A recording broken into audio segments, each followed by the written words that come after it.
This week, we're going to think about what light is and also think about the intersection between physics and art. So our first question is, what is light? We'll explore that very briefly in this video, but really this is a launching off point for you to watch a couple other videos, do some reading, and comment with each other on those videos and reading. So what is light? Okay, so a good place to start to think about light is sunlight. We think of light as being from the sun as being bright. Usually we think of it as white, although sometimes it's yellow, sometimes orange or red. And we also think of the sun as being maybe warm. How does it feel to you? The sunlight actually looks white because the light we see is made up of all colors of light. This is a really important thing that we'll be talking about for quite a while, about adding colors of light. And so white light from the sun represents some really interesting aspects of light. The sunlight feels warm because it carries energy, and that energy warms us up. Well, so at this point, would we describe light from the sun as being white, or as being hot, or all of those things? And this is what I'll ask you to think about as you make your comments on what is light. Now, light does get more complicated than just white light. In fact, light exists as a wave and as a particle. Physicists get really into this because it's a cool idea that light actually represents this wave-particle duality, which is a fundamental aspect of quantum physics. We will not be talking much about quantum physics, so please do not be concerned that this is actually a quantum physics class. It is not. But we can look at this very interesting historical perspective on light as a wave and as a particle and start to get a feeling for what that means. So I encourage you to take this moment to go to the TED-Ed video. You can find the link in Blackboard in the folder where this video is, and watch this video. When you come back to us, we'll talk a little bit about the wave description because it is very important. We're basically going to talk about waves, light as waves, for the rest of the semester because it makes it really easy to think about color. However, our particle description is also very important. So the particle description basically says light is made up of a lot of tiny little objects that we call photons. That sentence then has a lot of questions. What is tiny? What is a lot? What is a photon? I can answer one of those, which is to say that a photon is simply the smallest quantity of light that can exist by itself. We can find one photon, and that is the smallest possible, imaginable, physical way of seeing light. However, to think about a lot and tiny, we need to use some numbers, and we're not going to do numbers in this video. It's better to start with numbers in person. So we'll answer those questions next time when we're back together. Now, light is also a wave, and that wave is a part of what we call the electromagnetic spectrum. We'll be talking a lot about the electromagnetic spectrum, and your reading, Chapter 1 in Livingstone, describes the electromagnetic spectrum a bit. I'm going to tell you about this picture. It's one that I like that describes the electromagnetic spectrum. And so anything that is a part of this spectrum is listed here. This common name of wave, we have radio waves. Well, those are part of the electromagnetic spectrum. Microwaves are also part of this spectrum. Infrared light, then this tiny little part here that is visible light. Ultraviolet light. Then we move into X-rays, and what are called soft X-rays and hard X-rays, and then gamma rays. So that's a pretty complete view of the electromagnetic spectrum. But what are these other bits? They tell us what the wavelength is of those waves, and this is simply to give us a sense of scale.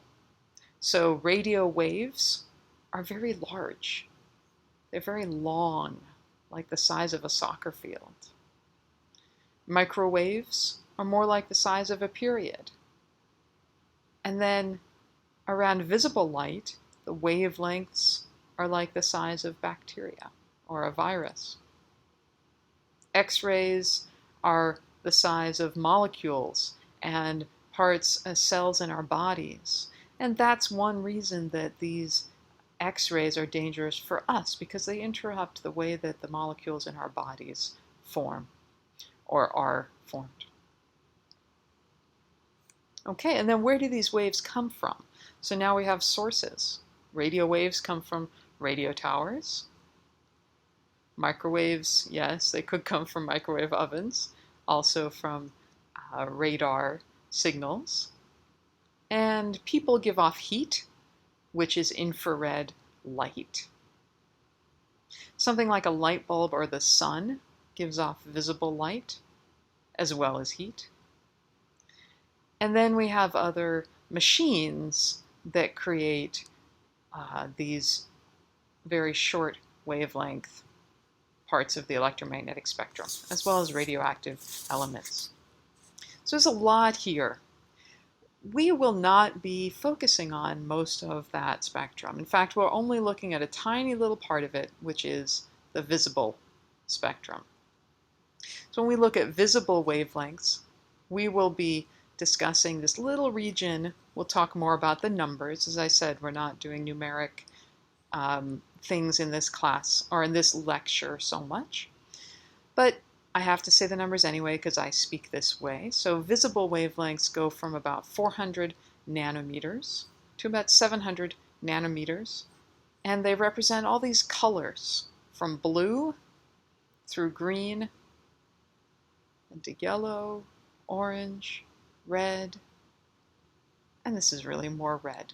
It's not actually purple. All right, so that's where we will live this semester, in visible wavelengths and visible colors. This is a great time to now watch another video. We'll talk a lot about what's in this video that has to do with light. There's some of the video that has to do with art and not light, but think about the light parts. In particular, the art is just fascinating. This is a Vsauce video. It's a nice resource for instructional types of videos that are pretty entertaining. So take a look at the video. Again, the link can be found in the Blackboard folder. Now, in this class, you'll be doing a few things that involve both Blackboard and also a website or web page called, which is on HawkSites. So I'm going to show you these steps. The first thing you have to do is simply create an account in HawkSites. I'm going to go back and forth to the web page here. First thing you do is go to hawksites.newpaltz.edu. You don't have to enter the Physics 108. In fact, it's probably better not to. So hawksites.newpaltz.edu, you'll find a login button.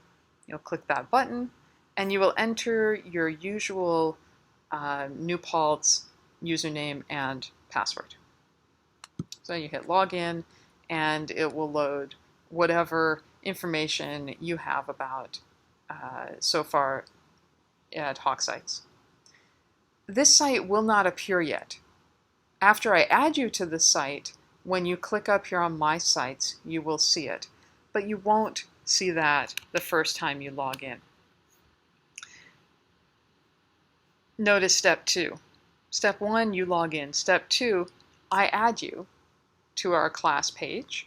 Then you'll see the site on hawksites.newpaltz.edu. Then you can do things like post on our class reading forum and comment on each other's posts and update your attendance form, etc. So we'll be using the HawkSites page quite a bit for the class. And you'll see more instructions on on another document. So getting to that document, this week we have no meetings in class. I'm out of town this week, as I said in the introductory video, so we will meet next week starting on Monday, but this week one of our sessions is to actually watch these videos and do the activities associated with class. You can find these activities on Blackboard. So if you go to our Blackboard page and scroll down to things like assignments, you'll see homework 1, which will tell you what to do for this week. Class slides is where you got this video, and readings is where you can find readings for the semester. So our first reading is from Leonard Shlain, and it'll be right here. Okay, so to recap that, the readings for this week will be 2 readings. One is an excerpt from Leonard Shlain, and the other is Chapter 1 in our textbook, Margaret Livingstone's Vision and Art, the Biology of Seeing. And then your assignments will be as instructed in homework 1 and will involve posting on Hawk Sites to get you started posting on our class page. All right, so to remind you where you can find me when I'm in town is the South Classroom Building. My office is South Classroom Building 115, and my lab is 128. We will firm up office hours over the coming week. And that's all.